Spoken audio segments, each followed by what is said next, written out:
What is up, everybody? Welcome to another video today. This is Kaizen Mentality. I'm Robert, and in today's video, what we're going to talk about is the Mind Palace, or aka the method of loci. It's a memory technique that involves your visualization ability. And so basically what it is the Mind Palace is a mental space that you create, and not necessarily that you create, but that you map out. And this mental space is based off a real location, such as your home. It could be your workplace. It could be a restaurant that you know very well. Any location that you know well, you can use as a mind palace. And basically what a mind palace is, or like the purpose of the mind palace is you store information. It's a technique that you're able to store large amounts of information, and you place that information in specific locations in the mental space that you know. And you place this information within this space, and you create images for each location. And this enables you to access that information easier and able to learn faster, because you're utilizing your imagination and when you're seeing imagery, and this helps you remember. And so let's talk about Mind Palace. Where did it come from? Where did it exist? Or when did it exist? This is a technique that has been used for thousands of years. It is believed to be originated from ancient Greece, and it was used by orators to give long speeches and poems. And it is also believed to even predate that and be used by hunter-gatherer tribes, and to remember a lot of things that they had to remember. They used mind palaces. And so where in the world did this technique, where was it used? It was used in ancient Greece. It was used in ancient Rome. It was used during the Middle Ages. It was used during the Renaissance period. And Leonardo da Vinci is known to have used the technique extensively. It was used during the Enlightenment period, as well as the 19th and 20th centuries. And the famous detective was fiction, but Sherlock Holmes is known to use the Mind Palace to help him in his investigations. Of course, that's a novel, but still it's based on a real technique that is used. Now, what caused this technique to exist? Why does the Mind Palace even exist? Mind Palace, also known as the method of loci, is a very effective tool, memory tool, developed to address our limitations of the human memory. And it is a method that utilizes the imagination and a knowledge of a location to store information in a way that it is much more accessible, like I said earlier. Now, what are the characteristics of the technique? What does this method entail? What are the components within it? There's 5 basic ones. First is visualization. The Mind Palace technique involves creating vivid mental images of a location that you know. And this visualization helps to anchor information to that location, making it easier to remember. 2 is association. It's a technique that involves associating a piece of information with that location. And the more sort of unusual or emotional you can make the imagery or the association, the easier it'll be to remember.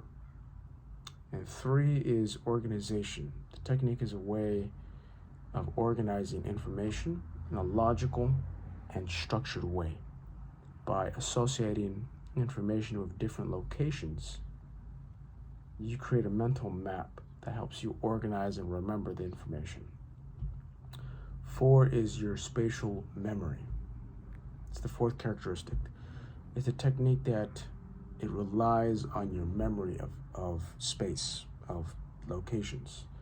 So it's a powerful tool to remember information, and it exercises that spatial memory.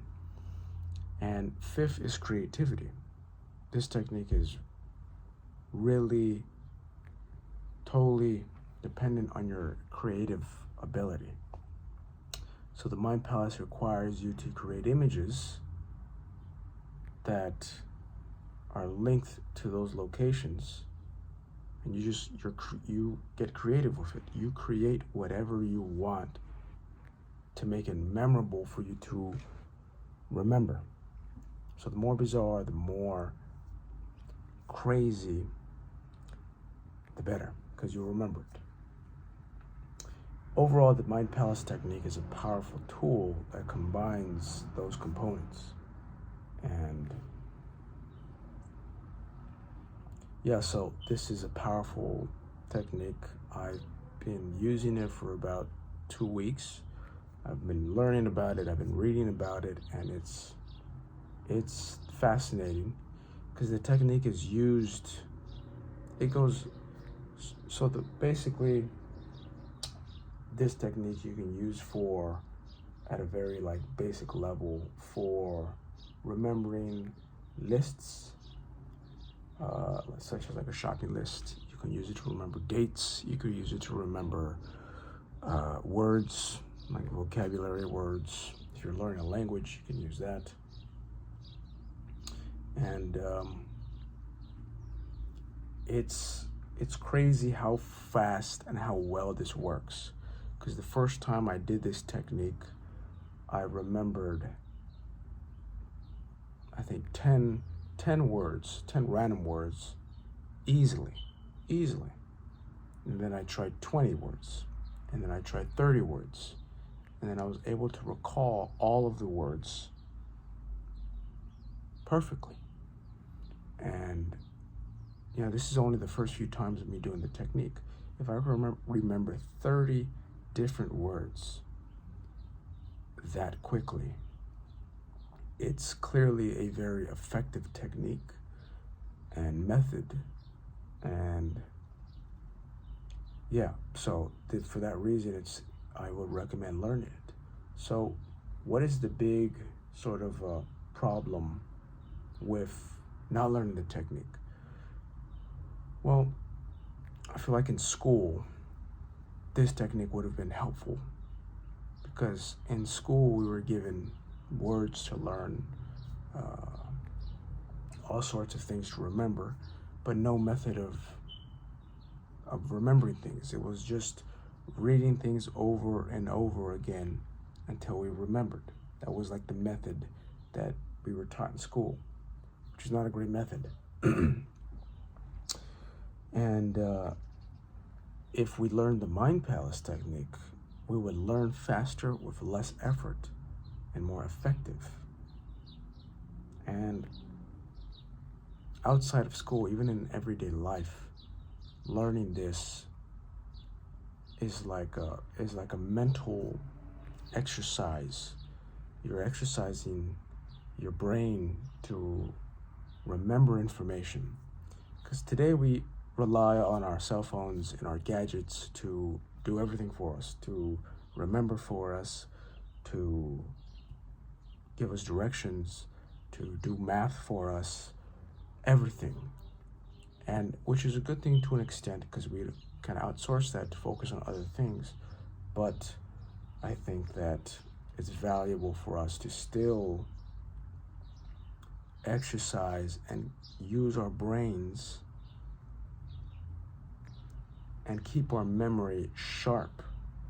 And this technique, I feel, is a very useful one for that. If people learn, like for example, when you go shopping, before you go, create a mind palace. Have your mind palace and say you need 20 items from the store. Use that as an opportunity to practice this technique.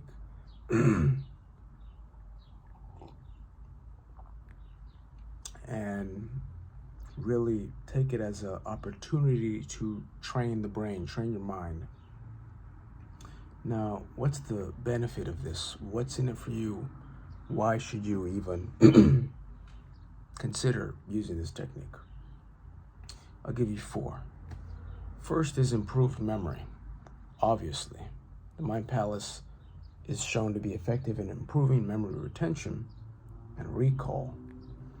By associating information with images, the brain can easily remember the information when you need it. 2 is enhanced learning.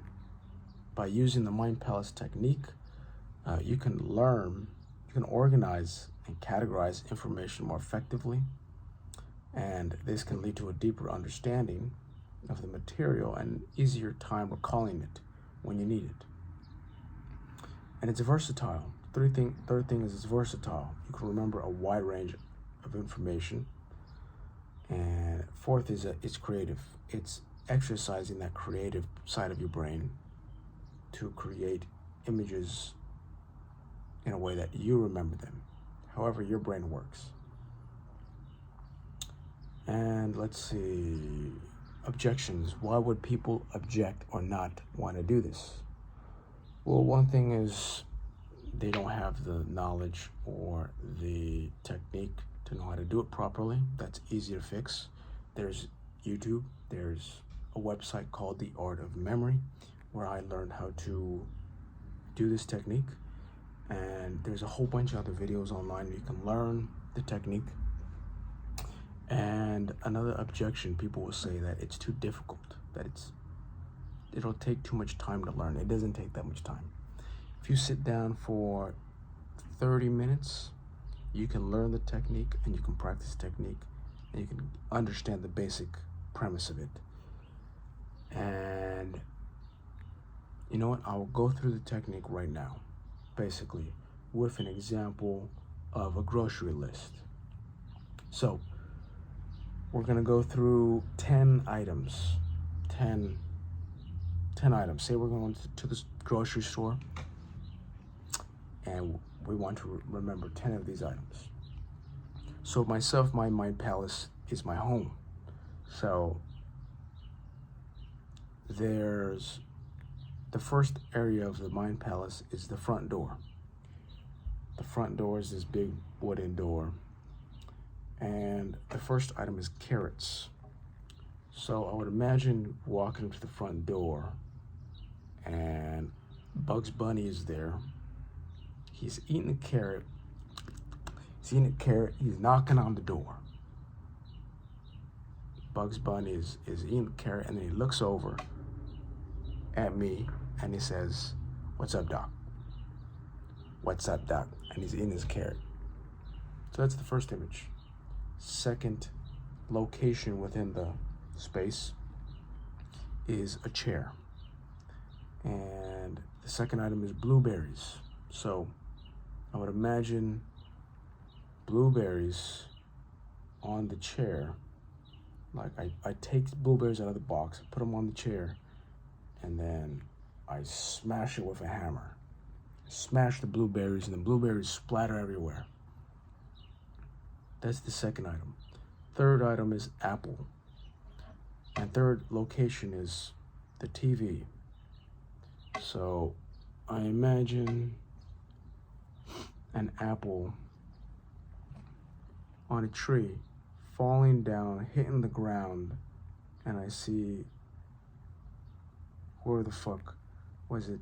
Isaac Newton guy, seeing that and then like writing in a journal or some shit. That's the third image. Fourth item is cabbage. Fourth location is a light, like a lamp. I would imagine cabbage, I guess, throwing cabbages at this lamp until the lamp falls down, just throwing cabbages. Fifth item is onions. And the fifth location is the wall, a mantle. And I just imagine Shrek with an onion, eating an onion, eating onions. Shrek just eating onions on the mantle. Sixth is strawberry. Strawberry is, or sixth location is the chimney, or the fire chimney. Imagine strawberries in there and a woman picking strawberries in there, picking strawberries like a farm worker. 7 is banana. 7th location is a couch. So I would imagine a banana sitting down watching TV with a remote and then looking at me saying, what? I can watch TV. That's what I'd imagine. 8th thing is garlic. That is a recliner. So garlic, I would imagine. Let's see. Garlic could be just a bunch of garlic.